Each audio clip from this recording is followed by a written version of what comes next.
Test time compute, foundational models for robotics, and a recent presentation by Sergey Levine. Levin is one of the leading researchers in robotics and AI. And the reason he's a leading researcher is not necessarily because of his high H index or because he is always a sought after plenary speaker, but I think because he has the kind of depth and creativity that, uh, yeah, is actually what excites me about human intelligence. And since we're talking about AI here, maybe he's also a good example of how we want our systems to become if we want to actually mimic humans. But that's for another topic. I think I want to talk about his presentation, links in the show notes. Pretty much, there's one thing I want to highlight here, and that is his connection between test time compute and how foundational robotics models can be improved thanks to test time compute. This is not even on podcast. It's May 2nd, 2026. This is Krimdelko. For the year, we're down 9.5%. The market is up 5%. We're underperforming by 14.5%. So in this presentation, Sergey makes a really interesting connection. And just for new listeners, we talk a lot about academic papers and presentations here on the Not Even Known podcast. And the reason I'm not giving a full-blown introduction now into Sergey Levin and what he did is because we've spoken about him a lot in the past. And this is just a continuation. So, and I think also the purpose of this particular podcast is not to give, it's not a technical podcast or a scientific podcast in it by any means. So in that sense, if you're interested in the latest research or latest published papers or anything like that, this is not the venue. I think the purpose of the Not Even Known podcast is to give people a sense for what it feels like to run a hedge fund. And we're in the knowledge business. So we spend a lot of time thinking about where knowledge is created and how it's created. Now, of course, that's a very wide space, and we focus on robotics and AI because that's where we have our investments. So for people who are interested in the field of robotics and AI for scientific reasons, certainly this is not the venue. For people who are interested in investing in that field, you might find some value, although this is not investment advice. We just want to give people a sense for how it feels to run a hedge fund and to how we work and how we think and all the problems that you come with running a place like that. So I think right now we want to talk about this really interesting revelation that appeared to us, and it's the following. So in traditional AI, let's say until maybe a year and a half ago, the idea was that you train a model on a lot of data, and that the model then, through a maximum likelihood method, finds at inference time, finds the most likely scenario that the input images, let's say in the case of robotics, vision-driven robotics, it sees something and it just relates it to something in the database that it was trained on, and it then relates, okay, given what I see, this is what I should be doing. And it was in that sense relatively mechanistical. I wouldn't say memorizing, but it had that feel that you just have a gigantic database of memorized pixels, and that you then, when you at inference time see something, you're able to actually execute because you remember what you saw in training. And if you see something that has not been in training, or it's called out of distribution, then you don't know what to do. Now, a while ago in the large language model space, the concept of chain of thought was developed, and recently that has been changed into reasoning. And reasoning means that we have now the ability to tap the knowledge that we've been trained on as a model, let's say we being a model, ChatGPT or Grok, and reason through the model. And reasoning is typically achieved with what's called reinforcement learning, and that is on a big picture level, the difference between reinforcement learning and, let's say, a transformer-based learning is that in a transformer-based learning method, what you're doing is you're you're compressing the knowledge of the internet into latent space, which is a machine-readable, compressed version of the knowledge of the internet. And in reinforcement learning, you teach the machine to get through the maze of all this knowledge and deliver results relative to what you've been asked for. And that has been growing into what we call reasoning today. And I just want to also add another, maybe a little, not a little, but interesting tidbit in the robotics community, which is the concept of action chunks. And action chunks are, the idea of action chunks is that when you deal with the real world, when you deal with real world interaction, you have to make a decision what actually is an action. For example, when you reach out with a hand to grab a piece of wood, is the whole process an action, or is maybe every step of the process one action, or maybe is the reaching out until you reach the wood an action, and then opening your fingers is another action, and then grabbing the wood is another action. So you have to make that decision, and that is what the community has dubbed action chunks. And I think that's been quite a breakthrough actually in robotics, because with the action chunks, you save yourself some compute time, because now what you're doing is you're kind of compressing the action of the real world into chunks. So maybe another analogy would be a surfer that is just about to catch a big wave has to decide many decisions in millisecond, whatever millisecond timeframes. But I think any surfer would attest that that's not how we actually think when we are out in a lineup. We kind of split the move of riding a wave into action chunks. One is catch the wave. The other is, jump on the board. And the third is, surf the wave. And the fourth may be complete the wave or make sure you don't get killed on the reef or something like that. So my point is, like, we do that intuitively as humans. We split a task in action chunks. I think when we cook, we don't think of cutting the onion in a sort of 50 megahertz space. So 50 times a second, we have an action to make. That's not how we think, right? We take the knife and then we cut and put the onion in the pan and so forth. So my point is, these action chunks now combined with reasoning give our models actually a pretty powerful tool, which is the ability to sift through the maze of knowledge. In the case of a robot, it's the knowledge of the environment plus the knowledge of action chunks that are available that the robot has been trained on.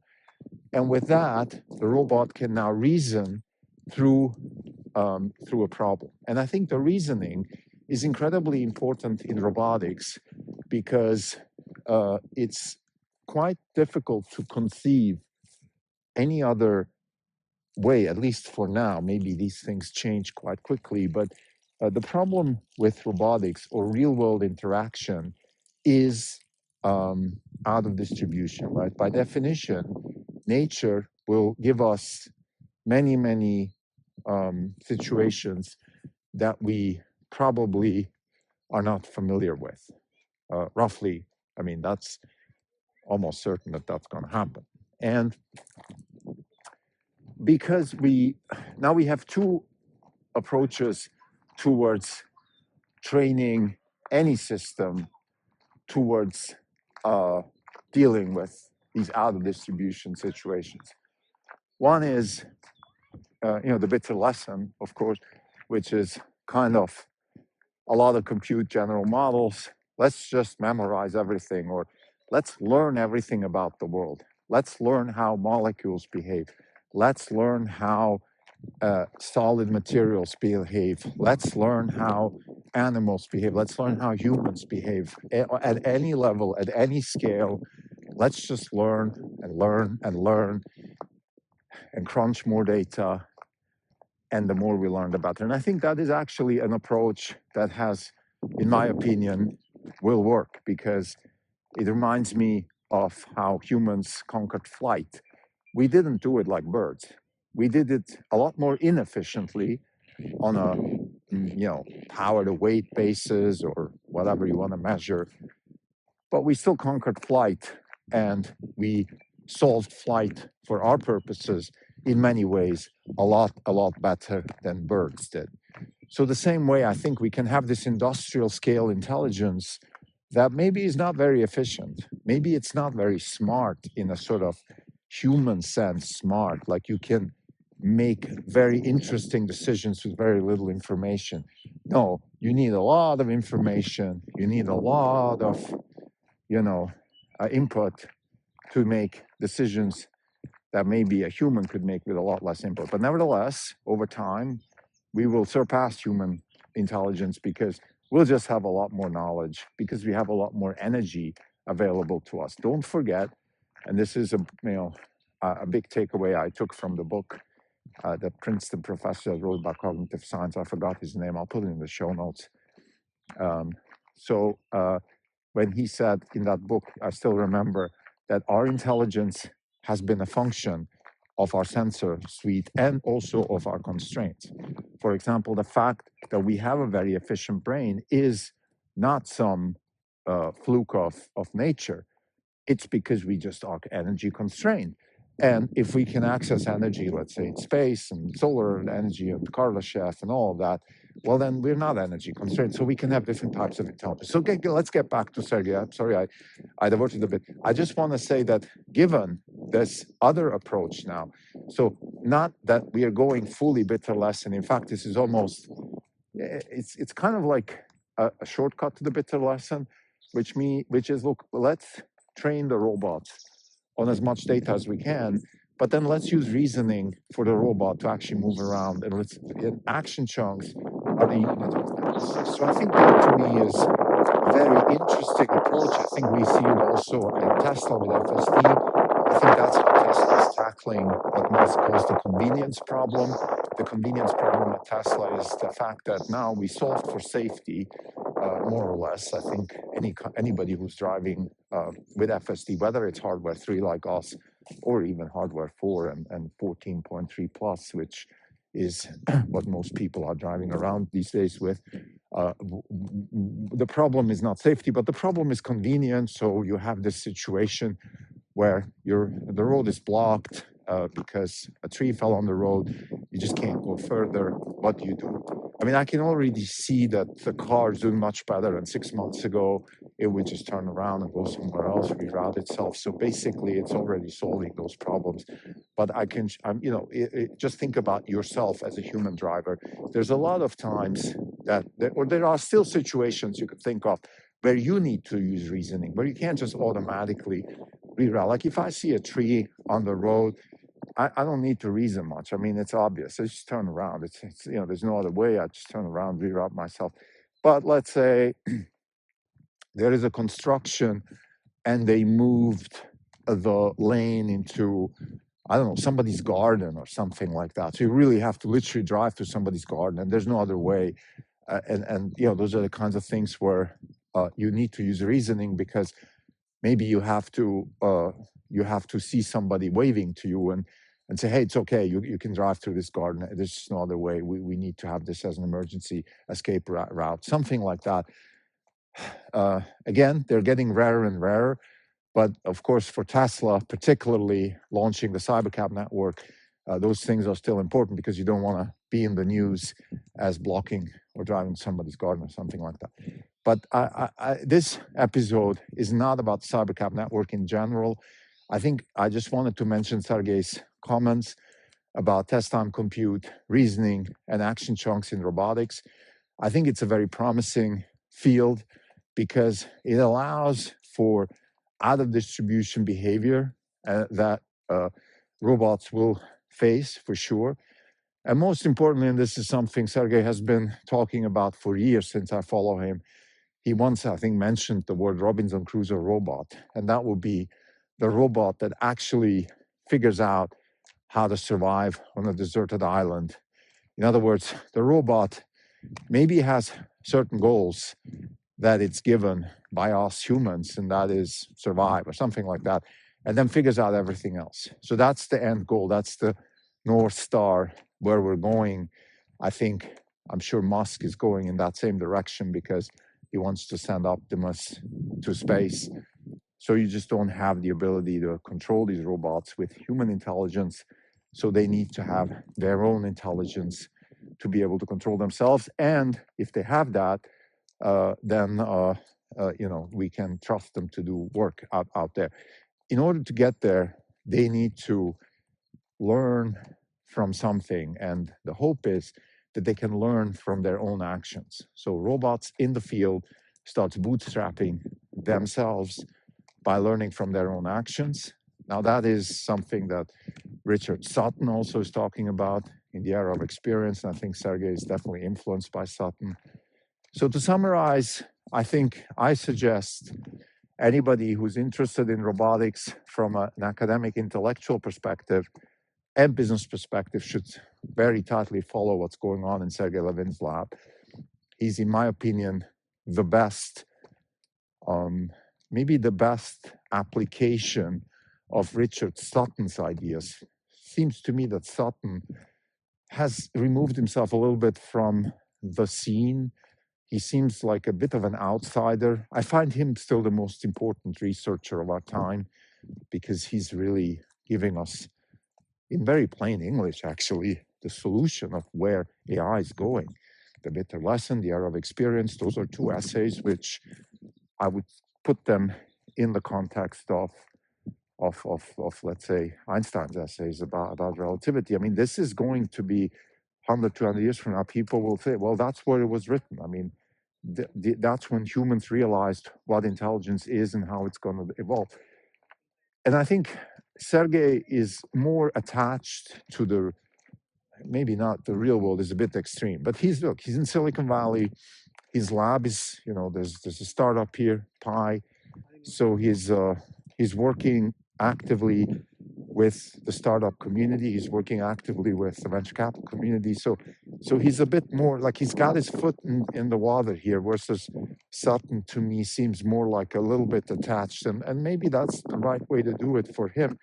I'm not judging by any means. But anyway, for us, this means the following.